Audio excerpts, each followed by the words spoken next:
Two young guys are both arrested for hiding drugs. They go to court and stand in front of a judge. The judge tells them, "Okay, boys, I can tell you are both good young men, so I'll cut you both a break. You both won't face charges if you spend the weekend convincing others of the evils of drug use. I'll see you both back here on Monday." Both the boys spend the whole weekend convincing as many people as they can to never do drugs. On Monday, they both return to court. The judge asks them, "Okay, how did you guys do over the weekend?" The first boy steps up and says, "I persuaded 16 people to never use drugs, Your Honor."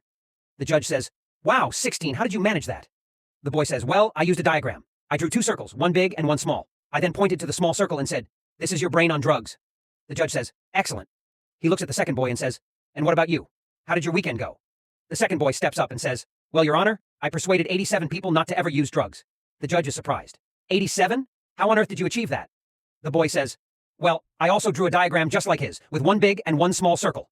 "And what did you say to them?" asked the judge. He said, "Well, I pointed to the small circle and said, 'This is your asshole before prison.'"